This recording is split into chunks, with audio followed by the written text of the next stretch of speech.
So it's clearly better to remove everything that is dead in there. All right, I'm going to stop. No, I'm going to catch that one too.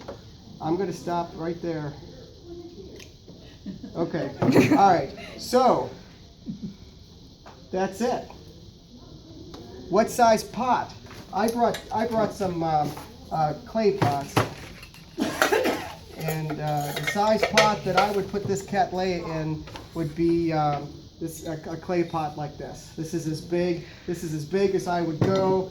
I would not go as high as this 5.5 inch clay. It's just too much pot for the plant. There's too much bark mix in there. That bark mix will go sour in under 2 years. So I think this is a pretty good size.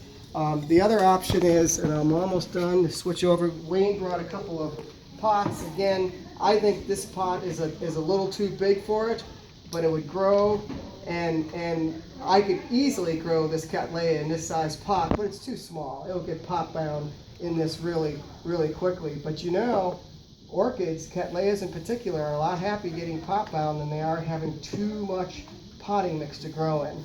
So what I like is a medium-sized pot. When I'm at home, I might take some plastic styrofoam peanuts and put them down in the bottom. I do that to save money on potting mix.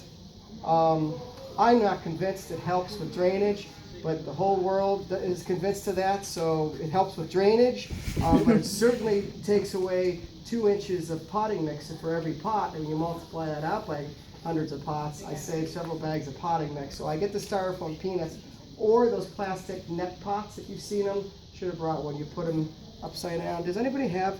Oh, do you see it in the corner of that plastic net pot? They make them all different sizes without the hook on it. And if you could picture a pot, 1/3 this size, ignore this wire on there, and you put it inverted inside your pot, and that leaves a big airspace down in the bottom for the roots to grow. So it takes this little hole and makes it a big air chamber by putting this pot on the inside. But a net pot smaller than this, a 2-inch net pot instead of this 4-inch. Okay, potting is as quick as taking a handful of your potting mix, calculating how much root you have and how much depth you have in the pot. I can almost fill this pot up with bark mix because I'm going to set this cattleya in the mix. And as you know, there's a beginning.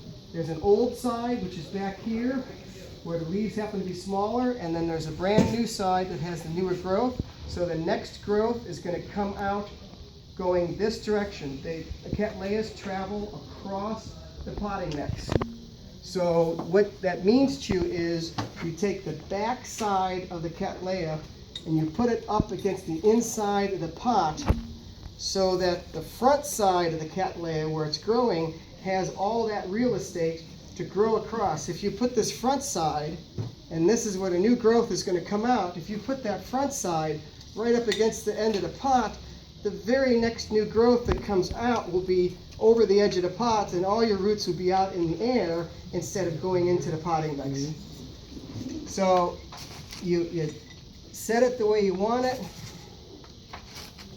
You put the back towards the end. You hold it with one hand, and you backfill.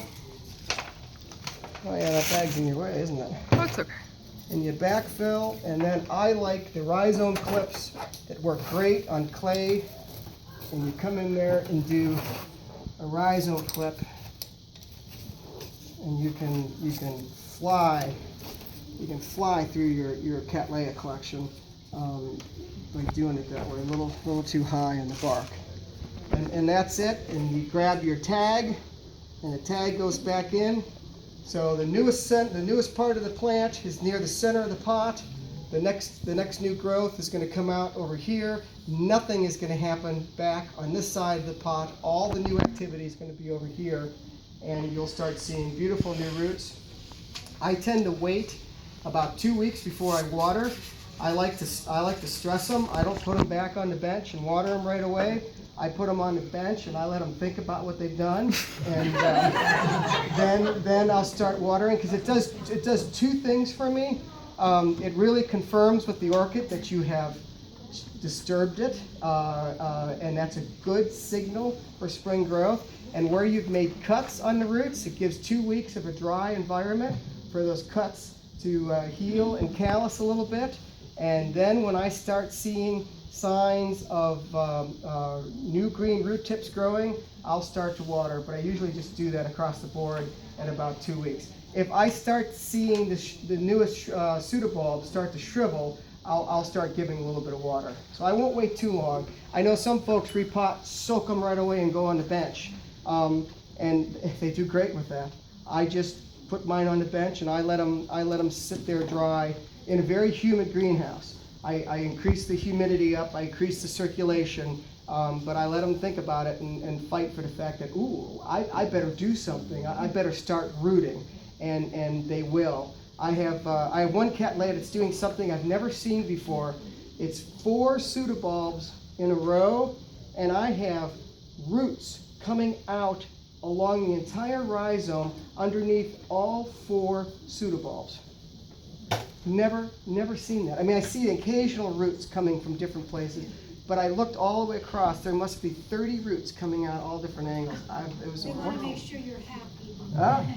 So that's it. Oh, and then I love these rings, and you can get all these locally from Wayne. This is probably a little too big for this, but I love on the bigger poppy foliage. I love putting these rings on. I can't do it. You said you use those rhizome clips on clay. What about plastic pots? How would you? The plastic pots require a different clip. The plastic pots require, and I never use plastic, but plastic is great. This is the rhizome clip for a plastic pot, and it's designed to go over the edge of the plastic. Do I have that right?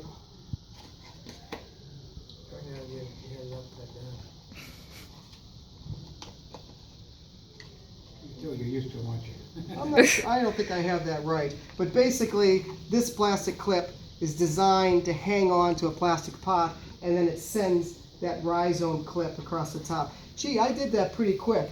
Do you all understand the rhizome clips? Does anybody? Okay. If you don't have something to hold your cattleya, if I take off these 2 rhizome clips, it's going to fall right out of the pot. So with such few roots and nothing hanging on to the pot, we have a little metal clip here, and it clips on the side of the pot, and then this little metal part here pushes down on the rhizome portion of the orchid, and it holds it in place long enough for the plant then to root and grow into the pot. So that's what a rhizome clip does, and they make rhizome clips for clay pots, and they also make the rhizome clips for the plastic pots. And this is the one for the clay, and the other one was for the plastic. Okay, I'm sure I'm past 10 minutes, so I have to. Clay clip will work on plastic if it has a lip. You have The questions plastic about it? won't work on clay at all.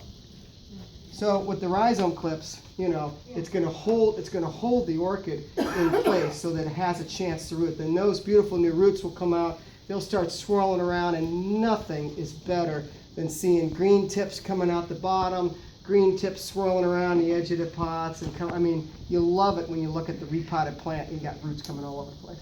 Yes. Do you ever dust the cut in with I- cinnamon? I do not. Cinnamon is a natural fungicide, we're finding out. It has some properties that stops spores from spreading and germinating, and a lot of people will dust their roots with cinnamon or open cuts with cinnamon. I know folks used to take Captan, they used to sprinkle powdered Captan or benlate on the roots. I actually have never put fungicides on the roots during repotting. No, I would never use poison on the county, but I do use the cinnamon, and I just wondered if you use it. Are you seeing benefits of that Yeah. versus not doing it, or just in general your plants are healthy and you don't have disease? it's definitely documented that cinnamon has some antifungal properties. And so if that's something that you care to use and try, by all means, I would encourage you to do that. Okay, I will be back in. I'd like to add one thing. I like to date my tag to remind me when I repotted it, because Throw that away. like him, I don't get a chance to